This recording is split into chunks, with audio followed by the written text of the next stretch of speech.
What's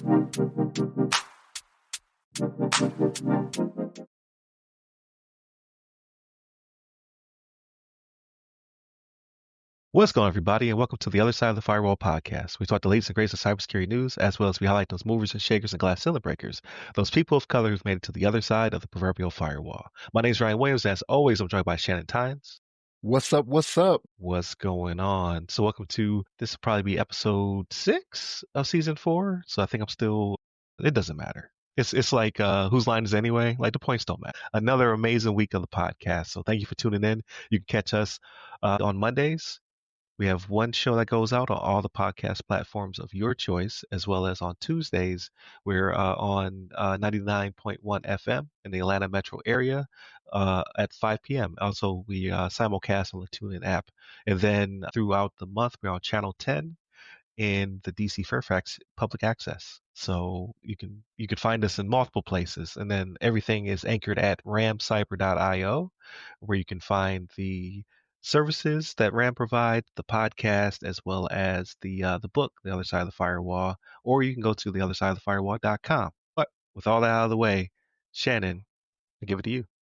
All right, everybody. So this article is from cybersecuritydive.com, written by David Jones, and the title is Federal State Officials Investigating Ransomware Attack Targeting Nevada, right? So this happened last Sunday, so about a week ago, and it disrupted some key services across the state, led to the theft of some data. But here's the thing, this is Nevada, right? So I can guarantee you these casinos are about to get together and be like, hey, let's make this happen to where we're not affected too much. We got some money to give, you know what I mean? But I say that in jest, but it's one of those things where if it's going to lead to a downturn in the casino business in Nevada, you better believe they're going to be helping. They're not just going to rely on the government services. But there was a cyber attack on multiple government services, right?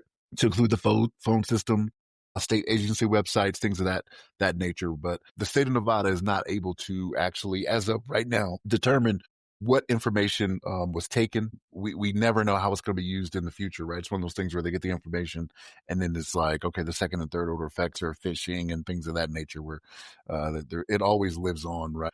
But CISA and the FBI are actually helping the Nevada officials respond to this, right? Which is a good thing, right? Like these are people that know what they're doing, that are there to help. They're not going out on their own and just trying to thumb their way through it in the dark. But they didn't identify the hackers behind the attack. Okay, so if they do know, they haven't made it aware yet. And like I said, they're keeping a kind of close hold to what's being taken. They don't really know what all's been taken, but I imagine when they get more confirmation on what was taken or who the actors were, it'll come out later, right? But yeah, the Nevada Office of Emergency Management is out there doing their part as well, right? So it's kind of weird because I know, like, even with them getting help from CISA and the FBI, I know those organizations have been facing some funding shortfalls recently, right? Like there was some stuff that's gone on to where it's like, hey, they may not have the resources that they used to, but they still are out there, doing what they can, right? So this is just a trend that's been ongoing, right? So we reported a few weeks ago about, what was it? It was in Minnesota, right?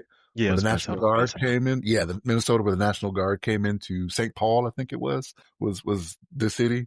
I want to say Minneapolis because I always hear Minneapolis, St. Paul. But I think it was St. Paul that got hit, and the National Guard came in there, right? December. Rhode Island had an issue back in December where they were experiencing a major hack for their social services database. So these governments like this are soft targets, right? And we keep finding out after the fact, right? Which is when you never want to find out, right? Because hindsight is 2020. That they're always soft because of things that could have been done or should have been done. Our expectations that we, like us on the show, thought were being done and aren't being done, right? As was pointed out to me last week, right? Where I'm like, I know this is something that they do. Chris was like, he's like, you've been with DoD too long. And maybe that is the case, but they are trying to recover from it. And again, they have the help of CISA and the FBI. So it's not like they're not going to get through this. I believe they will, but what will come of it and the after effects from it, we have yet to see, right? So Ryan, what's your thoughts on it? Yeah, absolutely. So first off, in the thumbnail says the Silver State. I've never heard Nevada called that. So what does that even mean? I would call it like casino state. Casinos were a thing in the 1800s when it was. Yeah, you're right. That's why. So it was. Remember, it was the gold rush going out west, right? So like, right. Well, so that's probably why it's the Silver State. I've heard it being close to Nevada. I've heard it, but I don't know. Maybe because a bunch of silver was found there. I don't know. I can't say. Maybe. Yeah, I don't know. I didn't look any further past that before I Yeah. start complaining. But yeah, so another state. So I think we talked about it. It wasn't the highlight of the episode, but when Chris was on, we talked about Canada, right? It was like it was Ontario, I think, or Toronto. One of the two got hit and had to just eat it because they didn't have things like MFA and things of that nature. And that's when we kind of got into discussion again about how the Department of Defense, like these things are you will comply as opposed to you should or you have options to do such. So it is a little disheartening. I mean, but it's lots of opportunity, right, for maturity improvement.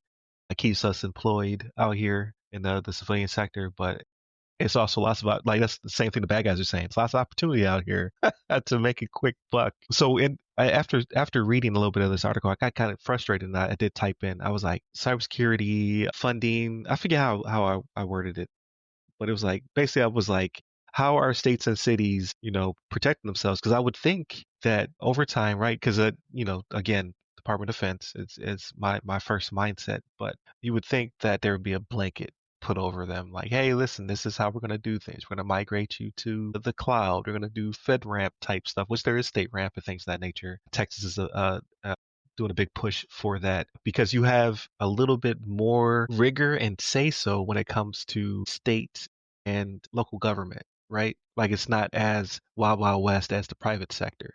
Like there are some things that they have to comply with in order to keep the lights on and to protect the citizens. So when I typed it in, actual article popped up from August. So August 1st, and this one was pushed out by the CISA. So it says DHS launches over 100 million in funding to strengthen communities and cyber defenses. So grants are available for states, tribes, and localities to improve cybersecurity. And I was like, okay, good. And then the initiative says today the Cybersecurity and Information Security Agency (CISA) and the Federal Emergency Management Agency (FEMA) announced availability of over $100 million in cybersecurity grants. And then ellipses in real time. It says fiscal year 2025 state and local cybersecurity grant program, or the SLCGP, and the tribal cybersecurity grant program, the TCGP, makes $91.7 million available. So SLCGP is 91.7 million and the TCGP provides $12.1 million. And basically these demographics can apply for these grants. So two mindsets, right? Like, so if I am in local government, I would assume I would have this come across my desk, and I would say, okay, we need to start writing our proposal for this grant money, so we can get some of this start to improve. Let's come up with a wish list of what we want to fix and go from there. And then and I put my Ram Cyber security hat on, and I'm like, this is something that I should have my eye on because here in my local community, maybe it's something I can bid on, right? Because they're looking for not only it says something about local talent in here as well. So critical services improvements, investing in our communities with being good stewards of our taxpayer dollars. And then there's a little blurb about here about hiring. So it says local governments for a range of cybersecurity improvements, including planning and exercises, which they don't do enough of, right? Tabletops, things of that nature. But also hiring experts in the community and improving services for their citizens. So when I see that, I'm like, okay, this is something that I should peer into because maybe there's a possibility I can help out my local community or the county or the city of Tampa. So there's opportunity there there may be some synergy there. If this money's not already spent, that's August 1st, right? Like, so a lot of that money might already be doled out to their said communities or not, right? It may be a thing where this has to be spent before the fiscal year jumps off, or they take into proposals now, and then the fiscal year is when it kicks off. I don't know. I didn't look any deeper. So I'm curious. So I noticed you mentioned one of the organizations that had tribal in the name. So is it only for the reses that we have in the States? Like, are they the only ones that can apply for it to be like, hey, if it's in Oklahoma, Florida reservation or whatever it may be? Right. I'm curious. You know what I mean? I mean, that's a good chunk of money too, like 91 million for those small locations. You know what I mean? Because so it's 91.7 million for state and local, and then 12.1 million for tribal. Oh, okay. I thought you were saying 91 for tribal. I was like, wow, that's a good bit. 91 million. I was like, they can make good use of that. But 12 million for tribal. Okay, that's more along the lines of what I was thinking was going to happen there. Yeah. Yes, that's the split. Yeah. And then to your other point, I think it was Ontario. We don't know if the state of Nevada had cybersecurity insurance for this either, right? Like it doesn't mention it in the article. I can't say for sure. Uh, and I know it's not as widespread as the industry would like for it to be, right? But so yeah, we don't know. Like it could be one of those things where they could just be taking the hit on this, and then before they start bringing stuff back up, like they got to verify. Like, hey, let's make sure if we do have backups, if we do have everything we do need to get everything back online, we're not making the same mistakes we did before, right? Like if they're building from certain images or something like that, because that happens too, right? Like you may have an image that you just haven't kept up to date, like Right. you're not updating it every time you do it. So then you got an image that's 3 years old, that you're putting on there. And then they used their way in, their attack vector was a patch that wasn't applied a year ago that still isn't applied on your image or your baseline. Like stuff like that you got to think about, right? Yeah, we'll see. We'll see what comes of it. But yeah, like I said, man, the casinos, they're probably going to have a bunch of people walking into these offices that got trench coats around their shoulders without their arms in it. Be like, my businesses need to prosper. Right. I think a casino, like they take these cybersecurity bad guys in the back and bust their Yeah. knuckles. But yeah, it's always interesting when this happens to a local government, and it seems to be the trend because they're soft targets now. So 100 million is great. So hopefully everybody spends that money up, starts to get their baselines together, and then next year they either come up with another 100 million or several more. But again, I just think that there's an opportunity to be more organized. Like I get it, states' rights. Everybody wants to do it their own way. We're gonna have 50 different versions of this, but in my mind, when I think of it, I think of like we did at the network operations center, right? Like you baseline all these bases, and it stops being the Wild Wild West, and you start to conform to a standard. Which I get. There's also weaknesses in that as well, right? Like what if one state has a weakness and they all mirror each other, then all the states have a weakness. But right now, yeah, it's like 50 million weaknesses. So any conformity and standardization would be, appreciated. But I digress. So I give it back to you, Shannon, for the next topic. All right, everybody. So this article comes from thehackernews.com, and it's Can Your Security Stack see Chat GPT? Why Network Visibility Matters, right? So this does matter, right? So like we know AI is out there, generative AI is out there being used like gangbusters, right? And it is helping in a lot of things.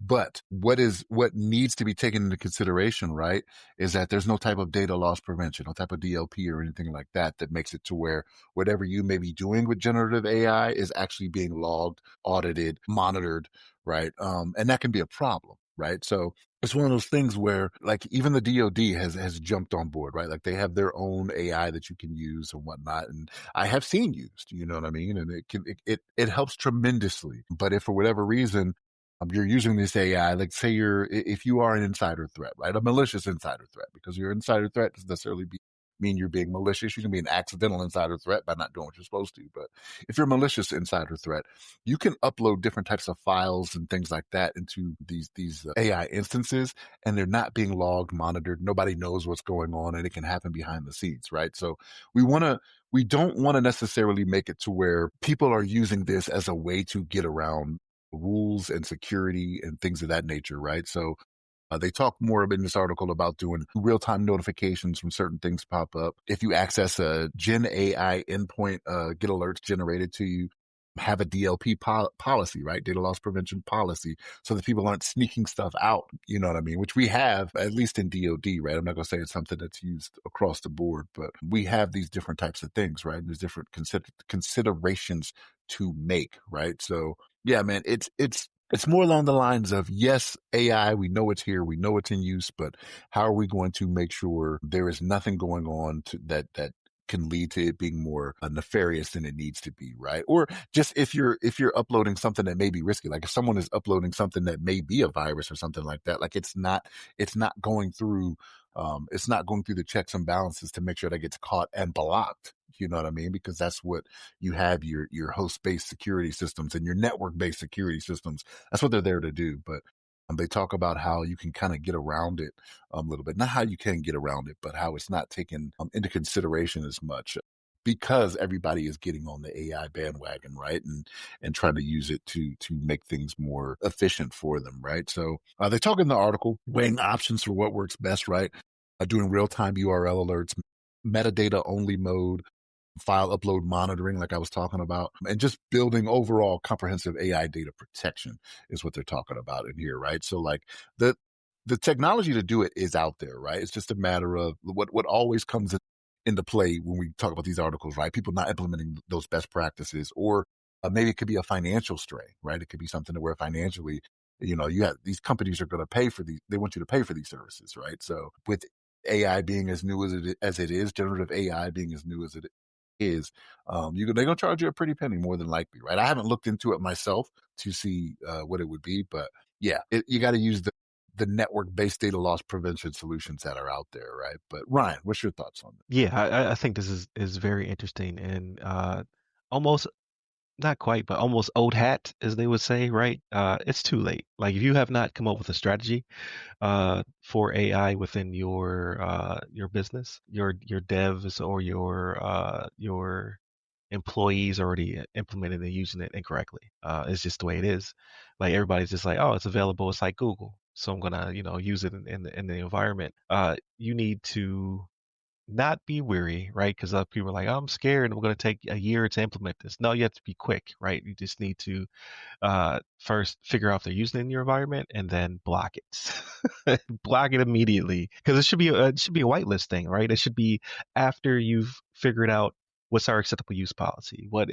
Where are we going to, like, depending upon our environment, if we're on-prem, hybrid, cloud, where are we going to store the data? Where are we going to do the processing, right? The AI and LM processing. And can we give this to somebody else, basically, to mitigate risk? Right? Is there an Azure solution, a GCP solution, or other that we can implement and basically push this away? And then all we have to do is just worry about the rules and go forth and conquer. But regardless, it's something that everyone's going to be using, and whether it be just to tighten up emails, all the way to help you with code.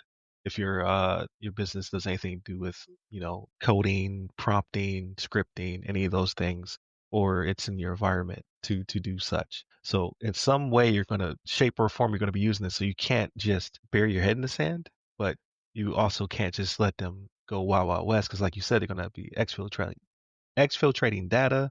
They're going to be running malicious code. They're going to be doing a lot of stuff they shouldn't be doing, just because there's this. Everyone trusts Google, so now everybody's trusting, your Copilots, your notebook LMs, your Chat GPTs. So it's just about doing it smart and doing it quickly, and you could do both.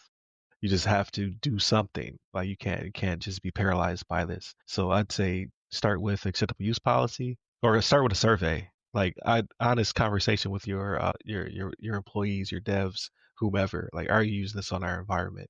Pull logs if you have a logging system, and then push out acceptable use policy and figure out how you're going to implement governance on top, because that's really what's going to come down to.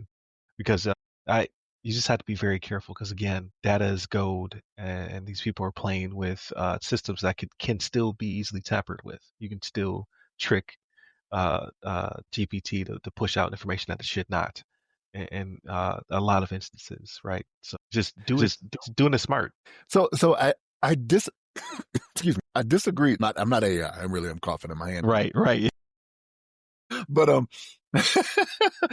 I disagree when you say it's too late, though. Yes, it's not optimal to try to do this after the fact, but I mean, try to bolt it on at the end, right? Which we always say do it in the beginning, right? Like the security needs to be implemented from the beginning, right, to make sure that it runs efficiently. No. So I mean, it's too late to say, like, what am I trying to say? I'm trying to articulate this better.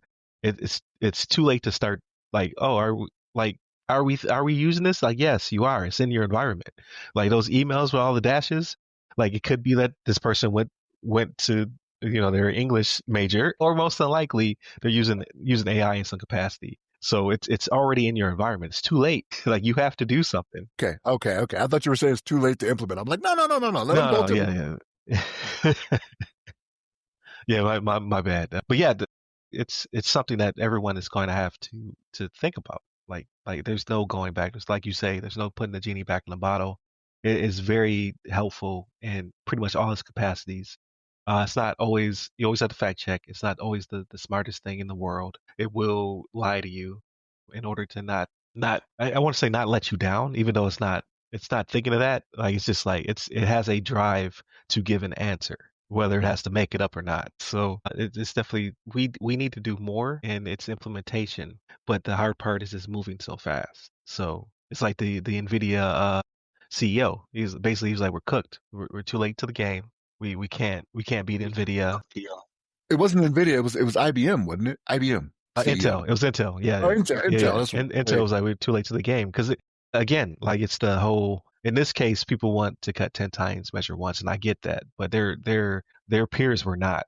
Like it was reckless because there's some issues right now when it comes to people and their uses of GPT to replace friends and family for advice, right? Like you have people who are ending their lives, you have people who are having traumatic experiences because these things are now becoming their best friend, their boyfriend, their girlfriend, things of that nature. Which is weird, man. Like to me, I don't know, and maybe it is just because of the era we grew up in, and we did a lot more of going outside, playing with friends, having that social aspect of it. But it is less and less of that now with our children. You know what I mean? Like my wife, she's constantly trying to set up play dates, with our children. You know what I mean? And there's caution to be had doing that too, right? And I know this isn't necessarily cyber. I'm sorry, I'm going a That's little off good. track, Yeah, but that's good. but like it's one of those things where you have to be careful with people that are out there too, right? So where's the line where it's like, okay, I know my children are safe inside my house, for the most part, you know what I mean? Stuff can happen in the house too with people, but the accidents do happen. But I know they're safe here, but I do want them to have that social interaction, right? I want them to have the experiences I had growing up, having people to talk to and do things of that nature. I'm to the point now though, I'm a fuddy duddy now. Like I can go without talking to anybody. I'm fine. You know what I mean? It's what it is. My wife thinks I'm what's the one that fakes emotions? Is that psychopath or That's uh, a sociopath. sociopath? Yeah, my wife Yeah, thinks I'm a sociopath. She's like, I think you're faking emotions. She's like, some of the things you say, you're just like, I'm like, no, no, no, no, I have emotions. You know what I mean? I almost cried when Tony Stark took the yeah. gauntlet. I almost let it drop. Like I got emotions. I just take them and I push them down real deep, real deep. They're in the crevasse.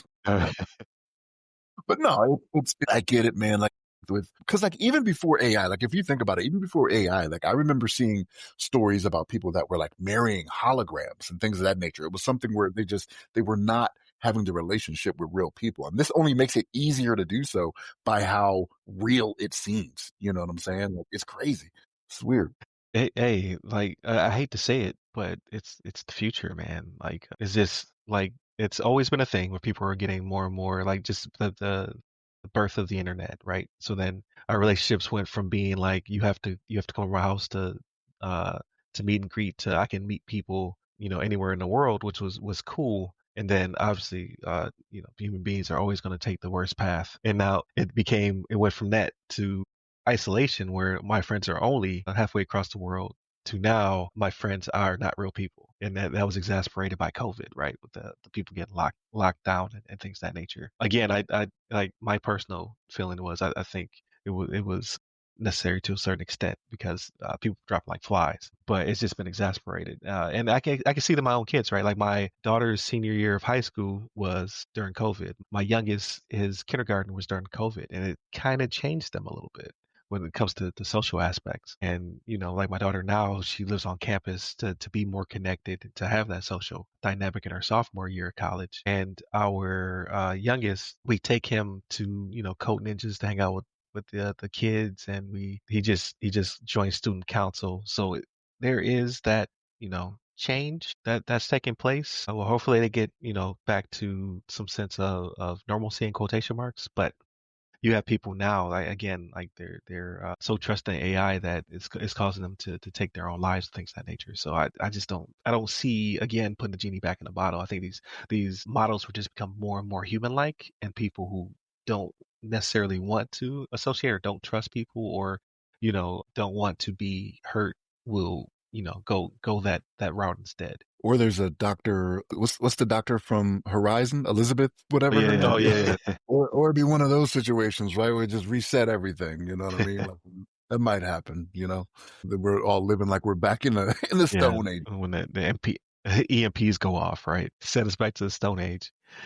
Yeah, I just don't know, man. Like I don't know how we got to this topic either. How did we get here? It was a. Like we were talking about AI and how realistic it is. Okay, And yeah, how gotcha. well, it ties in. It does. Like even though Mm, it's not strictly cybersecurity, but it does. yeah. So to pivot, I give it back to you, Shannon, for our discussion topic. All right. So this one comes from Forbes.com. It says, written by Emil Sayeg, and the title is U.S. and Allies Declare Salt Typhoon Hack a National Defense Crisis. So we've talked about Salt Typhoon a few times, right? So, but what's ended up happening is the FBI and some other international agencies have gotten together and said, okay, Salt Typhoon, their cyber campaign is not just an American issue, right? Like it's an issue because I want to say in the article they reference that they've got at least 80 countries that they've gone and messed with the Salt Typhoon group, and they always have the cool names, right? Like China. I mean, I don't know if we're giving them the names or they like it leaks that this is what we're calling ourselves or what, but they always have some cool names. They're saying this is not just and this is a quote from them. This is not just a cyber intrusion. This is the weaponization of our communications infrastructure, right? That's one of the senior intelligence officials that involved in the investigation says, right? So the FBI, CISA, NSA, Department of Defense, Triple C, the Cyber Crime Center, joined other international partners, right? And they're like, hey, we gotta work on shutting this down because Salt Typhoon, like they are getting it in right now, right? So they've got patience. They're playing the long game. But what's maddening about this to me, right, is that it's not like they're taking advantage of 0 days, right? So when they go and they look at what they have done, they start looking at the things that they've used, what attack surfaces they've gone after, and the things they've used to gain access. And you look at some of these CVEs and you're like, this is from a year ago. This is from 2 years ago. So they're taking advantage of things that should have been patched. They're not doing anything really new or anything. Like they're using those as pivots. So they're fine. Okay, you didn't do this. And here's what was even more maddening to me is the investigators. They said they found no evidence of 0 day exploits, right? So like if it's a 0 day, I'm willing to be a little more forgiving about Right. that. But the fact that we just were not patching things that were known, had patches available, and this is how they got in, and they start pivoting, they start creating, admin accounts, start using TACACs, to get in and do what they need to do. Like this, it maddens me because it's one of those things where it's like you for everything that we manage out here that involves technology, I know it can be hard, it can be overwhelming at times, but you have to make sure security is paramount, right? And that's kind of what we say when we're well, it's not kind of, it is what we say when we do this podcast, is to be secure out there, pay attention, right? Don't fall for things that may not be legitimate, right? But this is like to have this global coalition, right, of people that are like, this is a national defense crisis, and this is why we need to have standards. This is kind of what they're getting at, right? We need to have international standards to prevent these things from happening, right? Because they're going around and they're doing things that are just, it's easy to fix some of the things that they did, right? Because like Salt Typhoon was going after, like some of your infrastructure devices, your routers, your switches, things of that nature, right? People not doing firmware updates, people not doing the updates to the routers, and then they sat, like it's not like they did it for financial gain. They sat and they watched and they're collecting information, right? We've talked about it on the show about the collection of data, how valuable that can be, right? It may be worth more than taking, hey, I want $5 million in Bitcoin, right? The amount of information you can get from it now can be utilized later on. That's the real currency here. But I'm in agreement that we should have some type of international standards, right? And there's things that shouldn't be done. Like I can almost guarantee that in some of these places they were doing things that just weren't monitored through the normal ways, right? Like you usually want all your traffic to go through some type of firewall, right? So it can be monitored, logged, you could see what's going on. I can almost guarantee you in some of these instances they were probably creating different GRE tunnels, IPsec tunnels, things of that nature that aren't necessarily monitored, right? Like when you start creating peer-to-peer connections like that, nobody's really looking at it. People are like, yeah, I like the convenience of having it. And then like you end up with possible situations like this where it's like nobody sees what's going on when they're going around and doing this. But yes, we need to all get on the same page. We as a world, right? I can't say we as a country. We as a world need to pay attention to what's going on because Salt Typhoon and China is out here playing the long con and the slow game, and they are getting at us. But Ryan, what's your thoughts on this? Yeah, I agree 100%. um, and it's things it like the crazy part to me is it's things that I remember having to deal with in 2010, right, when it came to TACX accounts and just having better identity access management, make sure privileged accounts don't go unchecked. making sure that you're doing an inventory on your assets as well as your software, and then the removal of GRE tunnels because it can't monitor that traffic. Like we were doing all that stuff back in 2010, and here it is 2025, and it's the same thing. It's hard to empathize when it really comes down to best practice. So like, I get it. Everybody's busy. There's not enough people in the field. So that part does register where maybe you don't have enough people to do the patching and things of that nature. However, you do have a not sterile environment, but a controlled environment when it comes to the critical infrastructure, the department of anything, department of dot dot dot, because you have top cover, right? It's like, okay, we're going to do these things or we're going to shut off this network.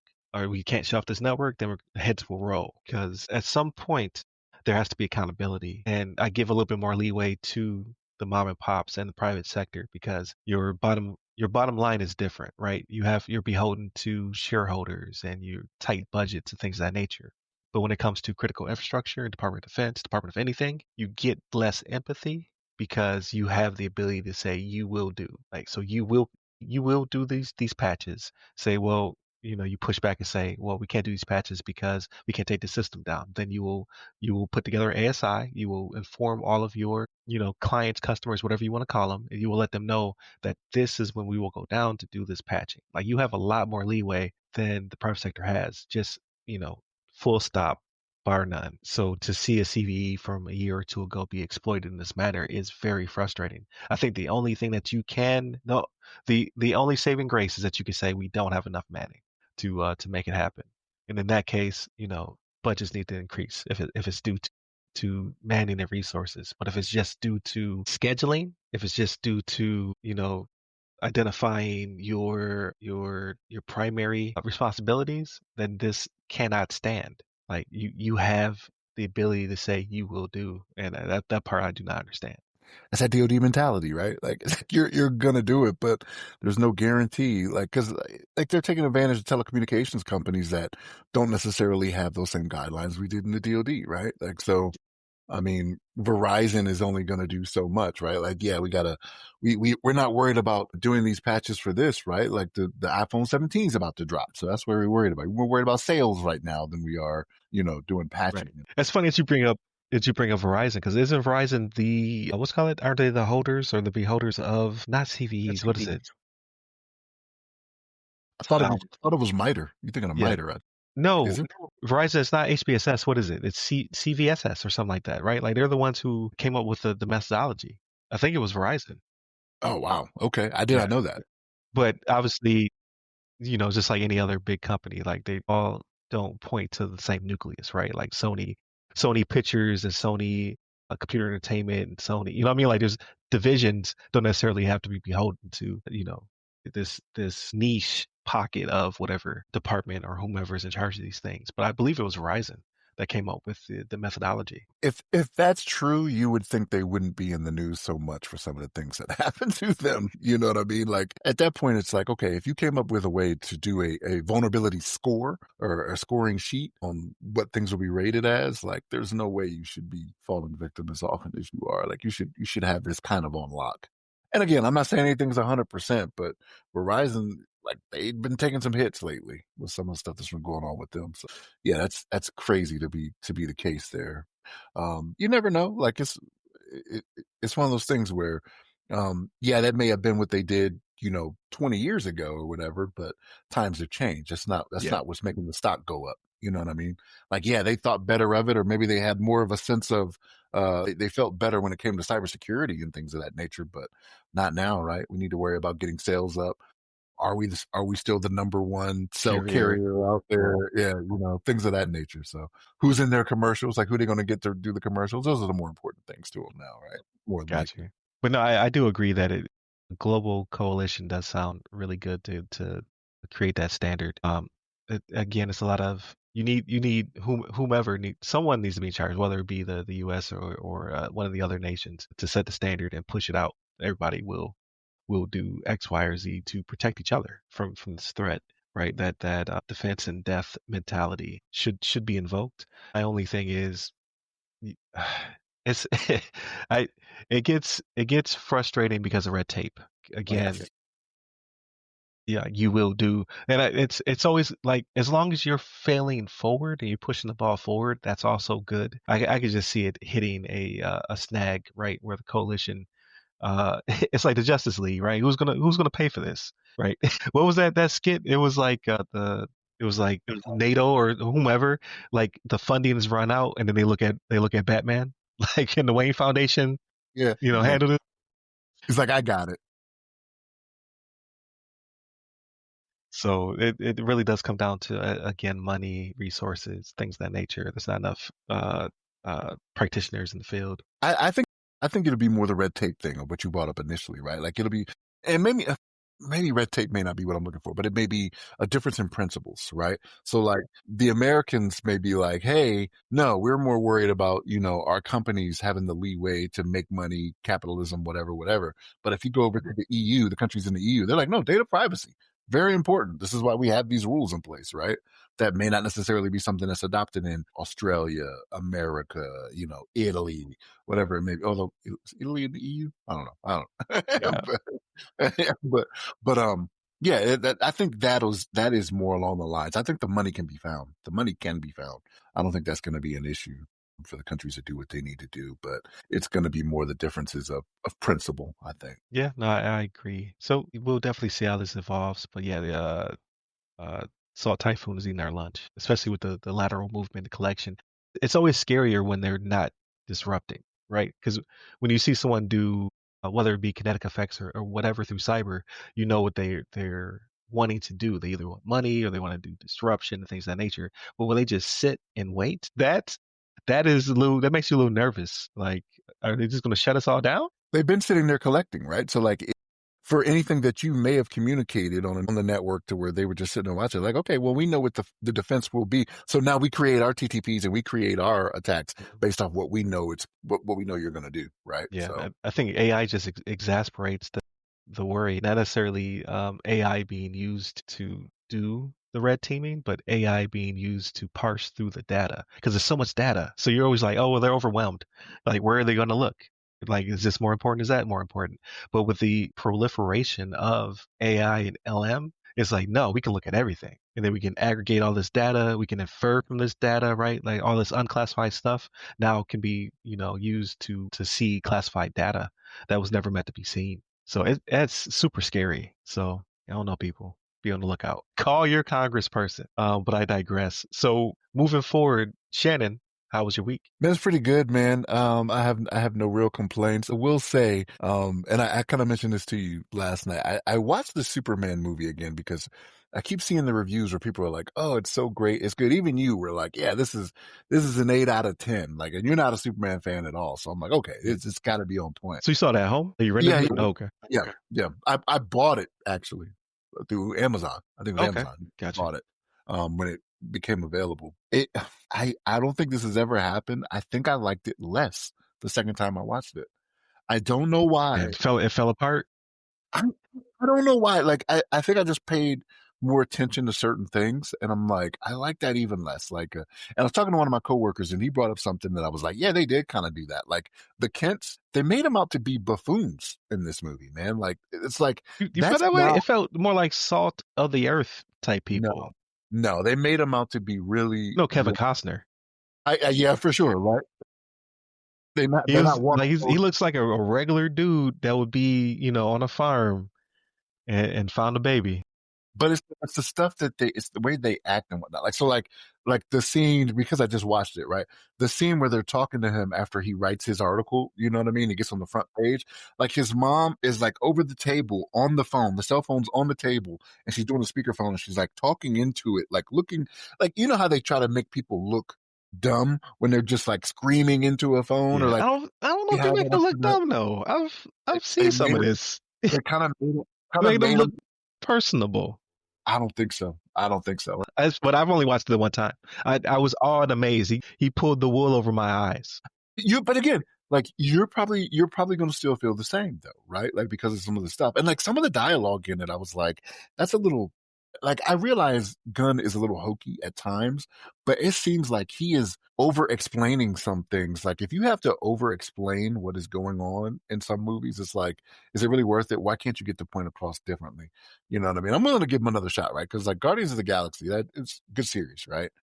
He did pretty good on that, but this I liked it less the second time around. I'm like, man, um, I don't know. It could just be me.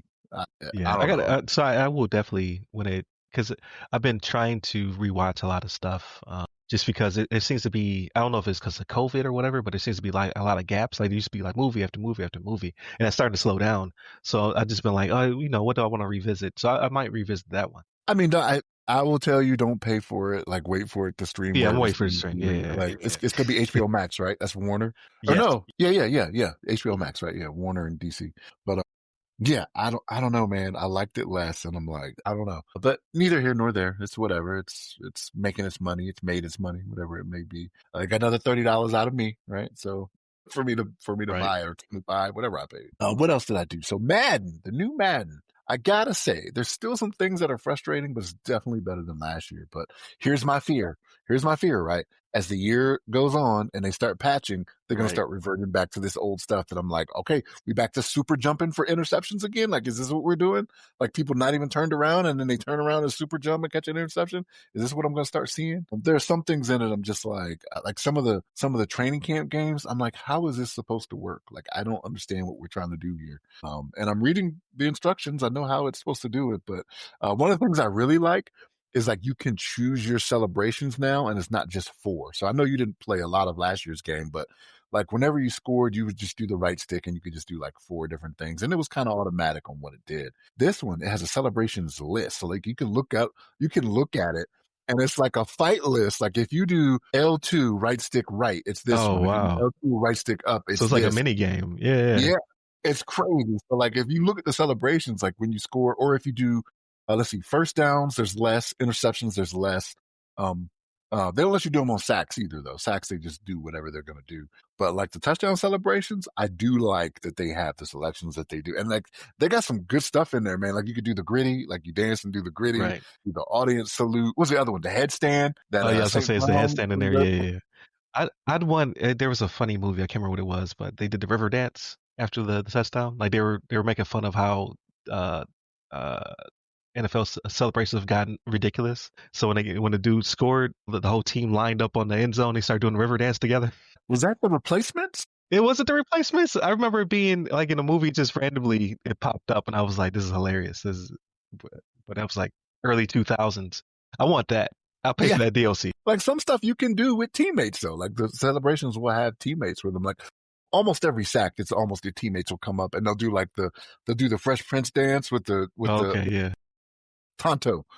Tonto, jump on it. Like they'll do that. Yeah, but it's pretty cool in that aspect. Again, not as bad as it has been, but I'm waiting for these patches to start because like they've already had a title update where they've changed some things, right? Because they never release a full game when it's release time. It's just how it happens, how it goes. I give them a little bit of leeway because they literally come out every year, so they only get like 9 months development. That It's a that very game tight schedule. that game is ready before it is released to the public. Like it's already been sitting there. They haven't done anything for at least I'm gonna say at least a month, 30 days ahead of time. They haven't done anything, right? Because they're out here releasing it to people to like give like early. Yeah, the I've early noticed access. Yeah, they have early access for people that are like even just like YouTubers. You know what I mean? That'll be like on YouTube that go through the game like every year. Like sometimes they'll be like, "Hey, got an advanced copy from EA, and this is what I saw." Blah blah blah. And I'm like, "Dang, okay." So the game is done at that point, man. And I'm like, if you have a team devoted to this, like if I look through your credits and I see a million names on there, you're telling me you can't get some of this stuff done? they're already working on the next one. They're already working on 27. That's what I'm saying. That's what I'm saying, man. Like it's just crazy to me. But So would you be okay with the new Madden? Like every year you get a roster update, right? You get like a new title screen. It'll say like next year it'll say Madden 27, and it'll be something that ridiculous to happen this season, right? Like with the reverse hurdle, but it's really just a roster. they did that in last year's game. So when Saquon did that, Yeah. Oh, they put it in. They what patched it in 2 there. weeks later they put it in the game where you That's could do it. awesome. conditions had to be met. Like the defender had to be coming at a 45-degree angle. You had to do the spin first, and then you could jump and hurdle backward. Okay. It was in the game, but they had specific conditions. So like they get on it when they want to get on it, which is why the whole like it's not ready when a year comes. I was like, you did that in 2 weeks. Like, what are you talking about here? You know what I mean? But say what you're going to say. I'm sorry, Yeah, man. but no, would you be comfortable with? Because like my whole thing is I want the next jump. Like I remember playing Madden '97 over my friend James' house, and I remember when the PS2 came out. What was that like? '01, '03? I can't remember the specific year, but there was a jump. And then you look back now, you're just like, oh, they look like lifeless mannequins. But there was a significant jump between the Mads. That has not happened again in 20 years. So if you wanted to jump, they would have to take a break to build new systems and things of that nature.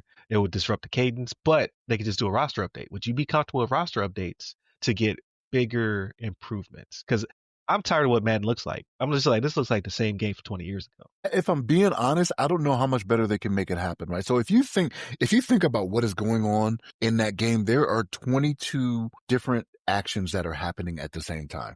Right. Yeah. Like, and I get you have games, and usually it's the PC games, or you have a lot of stuff going on all at Yeah, I was gonna once. say like Space Marines. You got like 100 things on the screen. I get it, but they're not doing things that are based off interaction on what is happening with collision between, two different things, right? So like I realize there's a lot going on with 22 people all taking different motions, right? Like based off coverages, interactions. If you touch something, like then it has to take ratings into consideration on whether or not you're going to get blown up and leveled when that offensive line with you. There's a lot that goes into it. I get it. The look of it looks beautiful. I'm not going to lie and say it doesn't look beautiful Does like that. it? Ryan, I'm telling you, I'm not impressed. really, I'm not really, impressed. man. I think they could do so much better. I've seen. There was one that they were doing models for, but the problem is that EA owns the license. So if you make a football game, no matter how gorgeous it is, it's gonna have like made up people, right? And made up teams. Nobody wants that. They want the real teams. They want the real people. I've seen better, and I know a rival could make a better game. I think it would breed You just competition. don't think it would have had that. Like they've I don't, perfected the I feel, don't, is what you think? I don't think they'll have the jump that you want. I don't think they'll have the jump that you want that you're expecting to see. I want to see reflections on and it's there if you They zoom in or whatever. will. But I want it in real time. Like the games look amazing now. I just don't think Madden is up to snuff. Madden looks kind of muddy. It's kind of like they smeared Vaseline on the screen, right? Like What? it doesn't look like I believe it should look. Like 2K. Like look at NBA 2K. It's not as big people on the screen. I get that, but that game is gorgeous. I don't feel Madden feels or looks the same. I don't know. I think you need to look at some videos, man. And here's the thing. There's also a setting you can change what it prioritizes, right? Like whether it be the refresh rate, Okay. whether it be the quality of the images or the actual performance in the game. Like, do you want it to not have any skill? Like performance will be the number one. Is the refresh rate the number one? Like you have the 3 different settings or whatever it is. But anyway, that's what I've been doing, is putting in some Madden time this week, man. What about you? What's going on with you? You kind of made me want to play Madden now, but I've been terrible at Madden. I can get down with the 2K, but even that's frustrating, right? Like these games have become so uh realistic, and I don't play games for. I play games for the visual realism and fidelity. I don't play it for like because I can just go out and play basketball terribly myself. I don't want to play basketball terribly, right? Like so that's my beef with 2K and Madden nowadays. It's just too like I remember playing NBA Live and what was it like Live '98 or something? I can't remember which year it was, and I could hit half court shots with Shaq because I became better at overcoming his handicaps. They make that impossible now. They're just like that's not realistic. That can never happen unless it's a fluke. No, That's rude. I don't want the I'm controlling. Like I am Steph Curry. I want to shoot it from across the court. You know what I mean? Like I want to think of I can't think of anybody who's not good at free throws anymore because everybody's pretty good at free throws. But I want to overcome those things and break the mechanics of the game because it's a game. They don't let you do that anymore.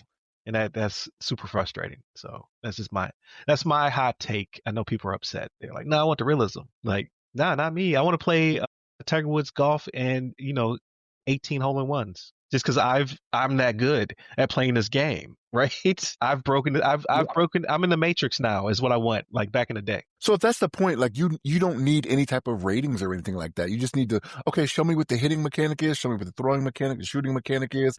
I'll perfect it. I'll get it in the green or at the top or whatever it needs to be every time. I don't want that. I don't want that. If Russell Westbrook is only hitting 25% of his threes, I don't need him shooting 60% for the season. Yeah, Right? Like I no.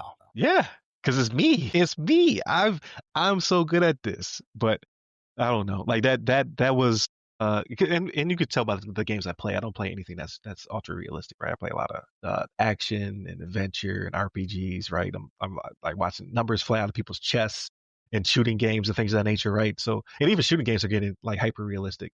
But I'm a Halo dude, right? I like shields and stuff because again, like now I can play with systems as opposed to a battlefield.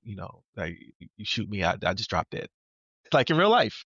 I play games to escape the real world. So I get that. But yeah, I don't know, man. Like EA can't hold to license forever. Even the MLB pushed back on Sony, and now MLB the Show is on every platform it can play on, right? So maybe in this case, one day the NFL will want more competition, and then we'll get a NFL 2K whatever, or we'll get a some rogue company will come out and build something. But I guarantee it'll always be realistic. Like unless because people go to football and basketball for the realism. So I get that. I can respect it. But they don't even make blitz anymore, games like that, right? Like they just gave up. But Bliss was not realistic. Like if you hit somebody and their pads come off, like come Yeah. on, man. They loved it. You keep beating them up in the end zone after the play is over. But yeah, this week, so still going through Final Fantasy 7. So I made it to the end where where the game tells you in some kind of like this. I think they actually said the words like, "Hey, you might want to wrap up anything you want to do before moving forward." So I know I hit that gate. So I'm going back and I'm trying 100% all of the different areas, all the different zones, and it's fun. Like I'm frustrated on one area because I cannot. I have a terrible sense of direction. I cannot find the path to get to what I want to get to because like the way they do the biomes is each time you go to a different region, the terrain changes, and then that in itself is a puzzle, right? Like how do I get to this ledge in this very hilly, rocky area, right? How do I, find that perfect path or what have you? So sometimes I get turned around and it makes me super mad. But it's a me thing, not a game thing. The game's still pristine. Like I'm really enjoying it. So I'm just trying to do that. I'm not necessarily going for the platinum trophy, but I want to get everything out of it because I won't be returning. It's too many games for me to jump onto. Backlog's too big. What else did I play? Anything else? Think so. I kind of want to play that Metal Gear Solid Delta. It's the remaster of Metal Gear Solid 3, only because it's the one I skipped, right? So I heard really good things about it. I heard it's a really good game, but I don't know. For some reason, I was doing something different during that time, and I skipped that one. And always said I would go back, and never did. So I kind of want to get that one. So that might be my next game. I just haven't played a stealth game like Metal Gear in some time, so I'm kind of excited about that. But I watched the Thunderbolts last night. Okay. Like I don't know why it did. I think I have to watch it again because I was under duress, right? It was a bunch of screaming kids running around the house. I'm trying to pay attention. I thought it was okay. I didn't feel it was like people were like raving about it, like, oh, this is the best thing since. Yeah. It was good, but it wasn't like because they're saying it was like end game vibes. I mean, yeah, I kind of get it, like what they're saying because of the mechanic around the MacGuffin around this movie, but I didn't get the same vibes because there's build up to that, right? Like there's no build up to this. This is a assembly movie, so it's kind of like I feel like it's like the next one will be much better, right? Like this one is a B, the next one could be an A. But I don't know, what the hype is about. Like it's just a good movie, like not a it's exquisite masterpiece like Endgame was or something like that. So or And I actually thought Infinity War was better than yeah, I was Endgame. gonna say Infinity War was better than Endgame, but yeah, people were saying like it's gonna give you Endgame vibes. I didn't really get that, but yeah, so I watched that last night. I'll probably watch it again at some point, but it's too many things to watch, right? So I'm on that Alien Earth kick. I didn't watch the latest episode. I gotta watch that. I'm liking it. I like the vibe that they have going on, and Peacemaker should have a new episode I need to watch.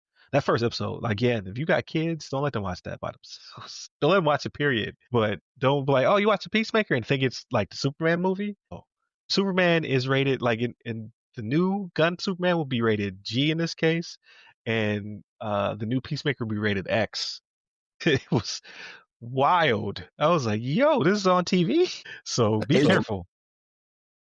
And I was like, yo, what is happening right now? But so far so good. Like I like where they're going with it.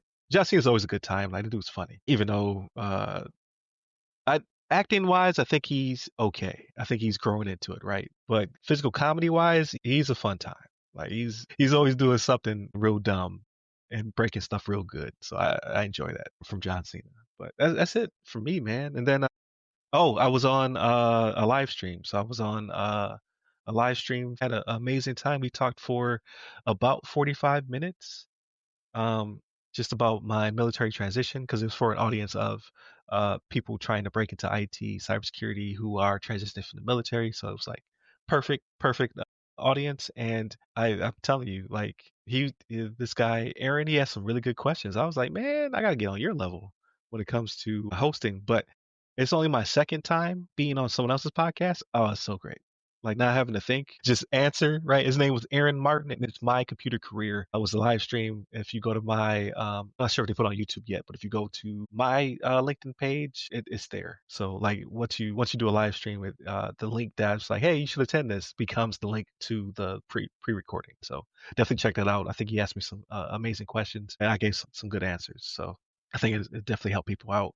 And if you want to invite me or anybody else from the podcast to your podcast, that'd be great. So you can share the wealth. Got to land this plane. Thank you very much for everybody listening. Thank you for tuning in. If you're on the radio, 99.1 FM, or the TuneIn app, or watching this on Channel 10 in the DC Fairfax Public Access area, please continue to leave us your feedback.